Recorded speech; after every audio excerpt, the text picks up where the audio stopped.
What's up, guys? Thanks for being back with us.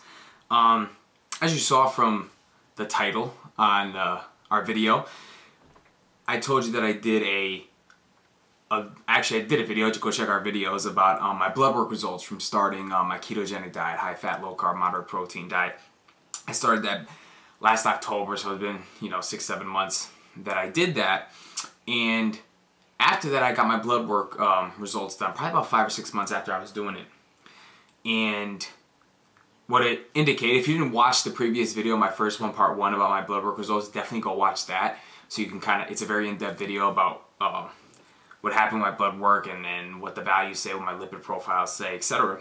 So I'll give you a little run back of what happened that first go around. So my total cholesterol, this is back in January, after I did about 4 or 5 months about keto. And so my total cholesterol was 293, considered high. My HDL was 59, which is very good. Anything above 40 is optimal and recommended. My triglycerides were 83, very low. Anything below 150 is what you're shooting for there. But then my LDL was 217. So anything below 130 is what the range is right now.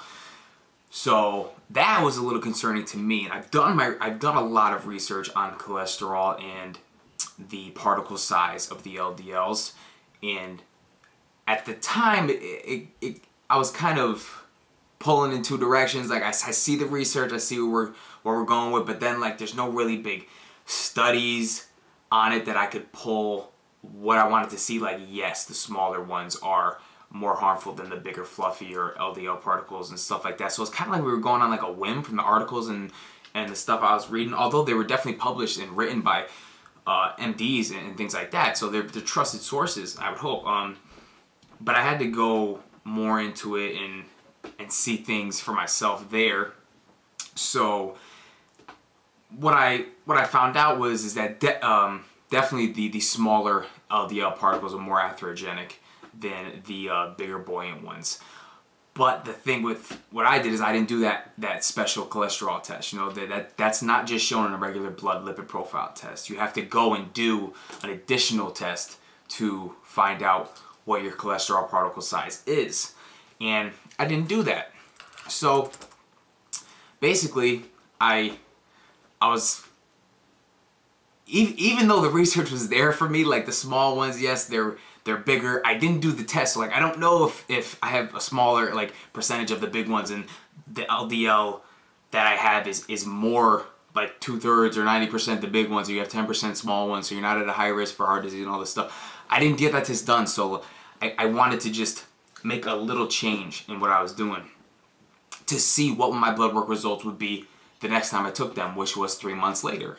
And I got those results. So in the first video I did, my percentages for my keto intake and stuff like that, it was about 75% fat, so very high fat, 20% protein, 5% carbs. I did the really even, just basic, I would say basic keto profile macro percent breakdown for that. And then that's what my blood work results came back at. It's about five months on that. So I made a few changes after that, and 3 months later I got my blood work results again. And so this is what I came back with this time after making a few changes. I'll talk about the changes after I tell you guys the values. So my total cholesterol, it was 293 in January after the keto, very high fat, low carb. It was 293. This time come around, it's 230. So it dropped by 63 milligrams per deciliter. So big change. My HDL, it was 59 in January, 52 now. So it went down a little bit. Still above 40, so it's still optimal. But that's interesting. You can note that really quick. My triglycerides were 83 in January. Now 86. So those went up by 3, which is also interesting, because I decreased my fat. We'll get into the change, but I decreased my fat intake, but my lipid profile, my triglycerides went up a little bit, Yet, you know, everybody tells you you got to eat grains and lower your fat so that your triglycerides go down. It's the complete opposite. Like, we know that. That's why we're doing keto. That's why we do low carb, high fat diets. We know that they bring our triglycerides way, way down, and it's the grains that are, and insulin and sugar, all this stuff, that's the culprit for elevated blood lipids and triglycerides. And then my LDL, which is what I was really looking for, was 217, like I told you in January, kind of high. It went down to 161. So about 56 milligrams per deciliter it went down. Big change as well. And again, 161 is still considered high. You know, we were shooting for 130 or below, which is what, you know, our general range is. But, you know, the total cholesterol came down,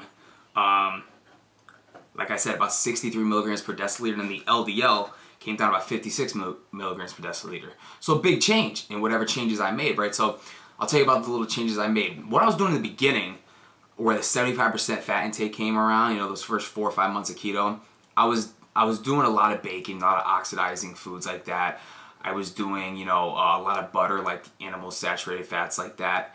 A lot of coconut oil, you know, avocados, and that's really what my bulk of fat was from. And then some cheese as well. I like the dairy as my cheese like that. But so the changes I made is I decreased my saturated fat intake very high. I think I got rid of the bacon, if I can remember. Like right away, I got rid of the bacon. I took the butter down. I was doing a Bulletproof Coffee in the morning, which, if you guys don't know, it's hold on, my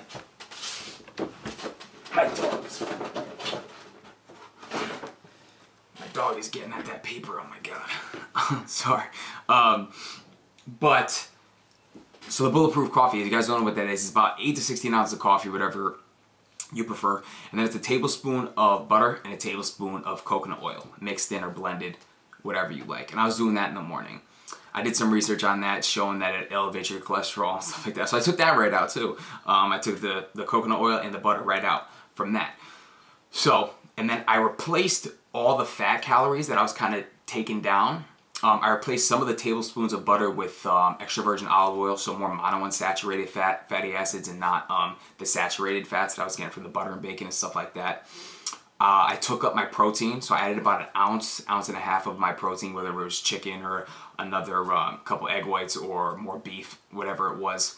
So I upped my protein a little bit. And then I upped my carbs a little bit as well. So I added like 100 grams of sweet potato into my first meal, another 100 grams in my second meal. Still kept the cheese and all that. So making those changes, my percentages came down to about like 60% fat. So it went from 75 to 60%, went down about 15%. My protein went up 5%, went from 20% to 25%. And then my carbs went from 5% to 15%. So those went up about 10%. And again, still at that time with these changes, still a high fat, low carb diet. You know what I mean? It's still 60% and fat, 15% carbs. Still a high fat, low carb diet. But you can see the changes that just happened from the little switch. And I want to thank all you guys who watched that part 1 video, and all the comments that you guys are leaving are awesome about just, you know, LDL particle size. You guys are giving me some links on HDL's triglyceride ratio, all that stuff. So I want to thank you guys. I checked out all of that. So after doing my research there, I started looking into the triglyceride to HDL ratio, and they're really showing that that is what you should be looking at as an indicator of coronary heart disease, or your risk of developing heart disease or atherosclerosis or anything like that. So actually, I went and checked out a study. It was on the NCBI website. It was in what was it in? It's somewhere up here. I have it. It was in the National Library of Medicine, National Institutes of Health, where I got that from. And just a little background is basically what you want is you don't want any more than a 2-to-1 ratio of triglyceride to HDL. And anything, like, they don't want to see anything above 5-to-1. So say like your triglycerides are 100 milligrams per deciliter. They want your HDL to be 50. Okay. So, but what they did in the study, I pulled it up right here. they're trying to investigate the association between lipid levels, specifically triglyceride to HDL ratio, and the extent of coronary disease, coronary artery disease. And basically, what I don't know all the patients, I didn't really look too much into it, but what they concluded was that like the curves that they saw in the graphs of like their analysis and stuff showed that only the triglyceride to HDL ratio and the HDL value were useful for detecting coronary disease. And with the former, triglyceride to HDL, being strongly associated with that coronary artery disease risk, which is pretty, it's pretty eye-opening. I didn't look too much into that before. I was really focused on the LDL research and the particles and stuff like that. So their conclusion basically was like, here, I'll just read it right from a study. It said, although some lipid variables were associated with the extent of coronary disease, the ratio of triglycerides to HDL cholesterol showed the strongest association with the extent. So again, once I read that, I went right to my HDL now and my triglycerides now, and my triglycerides are 86. So basically, to their thing, it would be 2 to 1 would be, I'd be like 43. But my HDL is higher, obviously, it's 52. So really, it's better than 2 to 1. So according to my HDL, triglyceride HDL ratio, I'm healthy as can be. So that's pretty cool to know. So yeah, that's what I came down to from my findings here, and yeah, it's interesting to see that. And you also see in the first video, I was at a higher weight too, because I was trying to put on some size and stuff like that. So I was around 225, 226 in that video. And upon making those changes that I've made and stuff like that, I have a few photo shoots coming on in October, in November, so later on in the year. So I've started, you know, my fat loss program that I created, and so I'm down to about 205, 206 this morning, and I just want to kind of get to 195, which is where I think I look pretty good at 195. So I just want to get there and maintain, kind of cruise into the shoots and stuff, and manipulate a few things at the end to achieve the leanness that I'm trying to desire. So you can even look at it as, along with changing my percent breakdown of my macros, I also was dropping calories. So I was getting into a caloric deficit and stuff like that. So that could also be a big part of what was happening with my blood lipid profile, my blood work results and stuff like that. So I also wanted to say my current now percentages is 56% fat, 31% protein, 13% carbs. So my 13% carbs came down a little bit, protein went up again, fat came down again. Because on the keto diet, if you're trying to decrease calories and stuff like that, you gotta understand you're not really eating carbs. You know, I wasn't eating a lot of starches. Once I made those changes to the sweet potatoes, I was able to take those down and kind of play around with them to start losing some fat and leaning out. But really, I just had to take down the fat grams in my diet to take away calories from that, because I wanted to keep my protein pretty much the same. I don't really change protein around that much, so I just had to take it from the fat. And so after I did that, you know, the protein went up, the fat came down, and not down that too much. I'm still at 56% fat, 13% carbs, so it's still a high fat, low carb diet. But the ketosis realm is kind of, I haven't checked my ketones in a while, probably about a few weeks. So that's a little different for me. My main focus isn't being in ketosis every single week. It's just simply about, it was about changing up these values, seeing like what my changes could make with my cholesterol and stuff like that. And it was just to get leaner. I had to start cutting and bring the fat down a little bit. So I had to take calories out, and I had to manipulate those percent breakdowns to see what would happen. And that's what happened. So, but I also want to touch on, I get a lot of questions about refeed days and stuff like that on ketogenic diets. And myself, I still have, for a balance, I preach balance, you know. It's not about just, okay, I gotta eat, you know, meal 1, meal 2, meal 3, blah, blah, blah, like every single day. I preach balance, you know, you gotta have a balanced lifestyle. For you to stay balanced, that is gonna give you the motivation to keep going. You're gonna have long-term success doing it that way. So still every Sunday, I still have what I want for breakfast, you know. For lunch, I'll have some ice cream or burger and fries, and You know, I'll make some like oat pancakes. It's basically a high carb day for me. I'll have some sushi. So it's a refeed day. And people ask me, is like, do you have those on ketogenic diets, and does it throw you out of ketosis? And it definitely throws you out of ketosis. Like if you're in ketosis and then you all of a sudden you have like a day, or if it's a holiday, family get together, and you're just like, oh, I'm not gonna follow my ketogenic diet today. I'm just gonna have whatever I want. It's a really high carb day and stuff like that. It's definitely gonna throw you out of ketosis. But the difference is that we're all so genetically different. I got back into producing ketones within 7 days after I had that high carb day on a Sunday, because I was really interested in that because so many people were asking me questions about it. So I did a 25-day challenge with my girlfriend, and we did urine testing via the urine strips for ketones. And after 2 weeks, I was producing ketones at a really minute level. It was like light pink, the color. If you guys ever done that urine testing for ketones, you'll know what I'm talking about. It'll have the colors like the purple, pink, and it'll tell you how much, you know, your ketone production is from that. And then after 3 weeks, it went to like a pinkish color. So I was getting like really good ketone production. So then, after we did our little 25-day challenge, we stuck strictly to keto and didn't have any, you know, high carb days, nothing.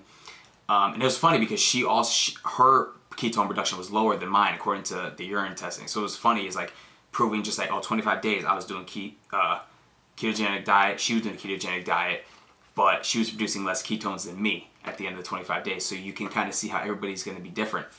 And it's the same with the refeed days, getting thrown out of ketosis. You know, we had the refeed day Sunday, you know, we went out to breakfast, went out to dinner. And then I told myself I was going to test my ketones Monday, Tuesday, Wednesday, Thursday, Friday, that following week to see when I was going to get back in, or if I was going to get back in. And by the 7th day, I did a urine strip, and the beige turned to like a light pink again to indicate that I had some ketone production going on. But for some other people, it may take you another 2 weeks, 3 weeks to get back into ketosis. You have to play around with things. Like, you're not gonna know unless you test and you find out. So that's why I said in the previous video, I really wish I got my blood work done before I started the ketogenic diet, like last October or you know, November.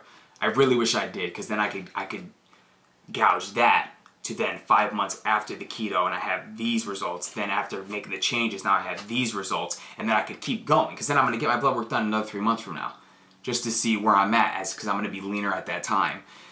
Calories are going to be lower. So, and in about, you know, another 3 months, I'll probably have another sheet of blood work, and I'll be able to compare and give that to you guys. So pretty interesting though. What I found, no cholesterol went down by like 66. LDL went down by, you know, 53, or somewhere around there. I'm not doing the math in my head right now, but then it's also pretty interesting where it's like, hey, if you don't get the LDL particle size test, you know, that specific test, look at your HDL, triglyceride to HDL ratio. If it's a 2-to-1, you're doing pretty nice. If it's even better than that, you know, which mine indicates right now, even better.